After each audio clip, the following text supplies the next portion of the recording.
এমন একটা যুগ ছিল যে যুগে মানুষ আয়না কি বুঝতো না।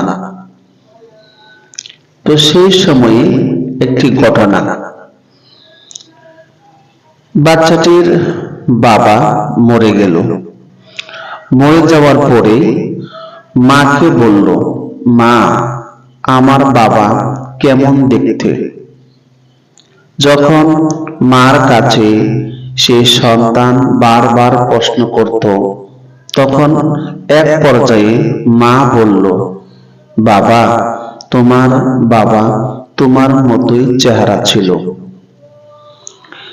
তো এইভাবেই সন্তানকে মা প্রশ্নের উত্তর দিত।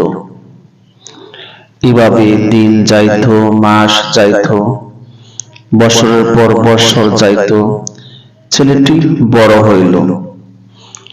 এবার ছেলেটি বাবাকে দেখতে খুবই ইচ্ছা মার কাছে বলল, মা, আমি আমার বাবাকে দেখতে চাই। তো মা সেই সময়কালীন অনেক কষ্ট করে টাকা পয়সা একত্র করে একটি আয়না কিনল। আয়না কেনার পরে সন্তানকে বলল, বাবা, এই আয়নার মধ্যেই তোমার বাবাকে দেখতে পারবে। সন্তান সেই কথা শুনে খুবই খুশি হলো যে আমার বাবাকে আমি কোনোদিন দেখিনি, আজকে সেই আয়নাতে আমার বাবাকে দেখতে পারবো। সেই বলে মার কাছ থেকে আয়নাটা ছেলে নিয়ে গেল। নিয়ে রুমের মধ্যে যখন আয়নার সামনে সন্তান গেল, সন্তানে তখন তার চেহারাটা আয়নার মধ্যে ভেসে গেল। সন্তান মনে করলো এটাই আমার বাবা, কিন্তু আয়নার মধ্যে যে নিজের চেহারায় যে ভাসে, এটা কিন্তু সেই সন্তান বুঝতো না। সেভাবেই ওই সন্তানে আস্তে আস্তে করে বড় হলো। তখন এই আয়নাটি খুবই যত্ন সহকারে রেখে দেয় ঘরের রুমে। হঠাৎ একদিন মা মরে গেল। মরে যাওয়ার পরে সে ছেলেটি এভাবে আয়নাকে যত্ন সহকারে ঘরের মধ্যে রেখে দিল। সারাদিন পরিশ্রম মেহনত করে যখন বিকাল হয়, তখন তার বাবাকে তার সেই রুমে এসে আয়নার সামনে সে দাঁড় হয়। তখনই তার চেহারাটা ভাসে, সে মনে করে এটাই তার বাবা।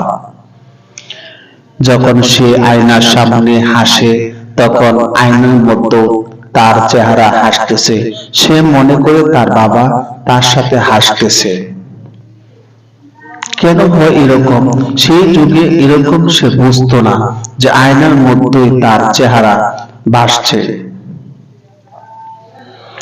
ছেলেটাকে তার দাদি ছিল, দাদি বিয়ে করলো। দাদি যখন বিয়ে করাইলো, তখন ওই সন্তান সে যুবক যখন কাজকর্ম করে, আয়নার সামনে যাই হাসাহাসি করে কথা বলে, এইসব ঘটনা তার স্ত্রী দূর থেকে দেখতে পারলো।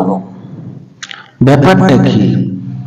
আমার স্বামী কার সামনে কার সাথে এভাবে কথা বলে হাসাহাসি করে। বউয়ের ভিতরে সন্দেহ ঢুকে গেল। যখন ওই স্বামী বরাবরের মতন যখন কাজে চলে গেল, এবার সেই বউ তার রুমে ঢুকলো। ঢোকার পরে সে আয়নাটা বাহির করলো। বাহির করার পরে যখন তার সেই নতুন বউ আয়নার সামনে গেল, তখন দেখা যায় ওই বউয়ের মতোই চেহারা আয়নার মধ্যে ভেসে গেল।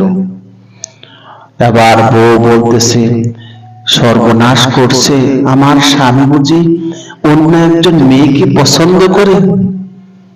স্বামীর মতোই ওই বউ কিন্তু বুঝতো না যে আয়নার সামনে গেলে নিজের চেহারাটাই ভাসে। এই বউ এরকম হয়ে গেল যে বুঝতে পারলো না সে মনে করলো যে আমার স্বামী অন্য এক মহিলাকে ভালোবাসে। তাই তো দেখি আমার স্বামী এইভাবে কিলকিল করে হাসে, কথা বলে। এই স্বামীর ভিতরে এবং স্ত্রীর ভিতরে সন্দেহ ঢুকে গেল। এবার স্ত্রী বলতেছে, আমি আর এই সংসার করব না। যে স্বামীর চরিত্র নষ্ট, যে স্বামী এত খারাপ, নিজের বউ রেখে অন্য মেয়ের সাথে প্রেম করে ভালোবাসে, এরকম স্বামীর ঘর আমি করতে চাই না। এবার স্ত্রী কি করলেন, কাপড় চোপড় বসে যখন ঘর থেকে বাইর হইতেছিল, তখন তার ঘরে ছিল দাদি, একজন বৃদ্ধা মহিলা।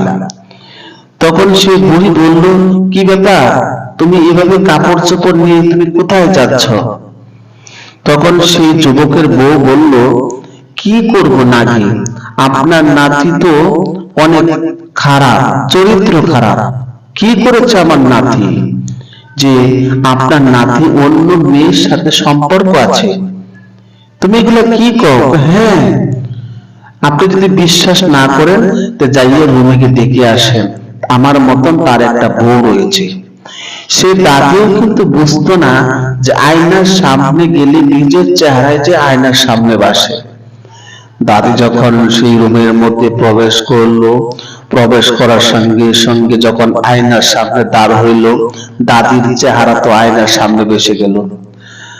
দাদি বলতেছে, হায়, আমার নাতির এত রুচি খারাপ, এরকম বৃদ্ধা মহিলার সাথেও বুঝি প্রেম করে ভালোবাসে। সি সি সি সি সি, আমার তো দেখে ঘৃণা করতেছে। দাদু বুঝতো না যে আয়নার সামনে গেলে দাদির সে চেহারাটা বাসে। দাদু সে নাতির উপর সন্দেহ ঢুকলো যে আমার নাতি এই বুড়া বেটির সাথে প্রেম করে। সম্মানিত শ্রোতা, সেই যুগে আয়না কি বুঝতো না যে আয়নার সামনে গেলে মানুষের চেহারা বাসে, সেটা বুঝতো না। এটার কারণ কি? একমাত্র ইসলামিক শিক্ষা না থাকার কারণে আমাদের এই অবস্থা হয়। আমরা একজনকে সন্দেহ করে বসি, সঠিক না জেনে একজনকে খারাপ বলি। সম্মানিত শ্রোতা, আমার এই গল্পটিতে থেকে যদি আপনারা ভালো লাগে, যদি মজা পেয়ে থাকেন, ভালো লেগে থাকে, তাহলে অবশ্যই আমার এই চ্যানেলটি সাবস্ক্রাইব করিবেন, কমেন্ট করিবেন, লাইক দিবেন এবং এই গল্পটি আপনাদের কাছে কেমন লেগেছে আমাকে কমেন্ট করে জানাবেন। তাহলে আমি পুনরায় একটি নতুন গল্প নিয়ে আপনাদের সামনে হাজির হইব। আসসালামু আলাইকুম ওয়া রাহমাতুল্লাহি ওয়া বারাকাতুহু।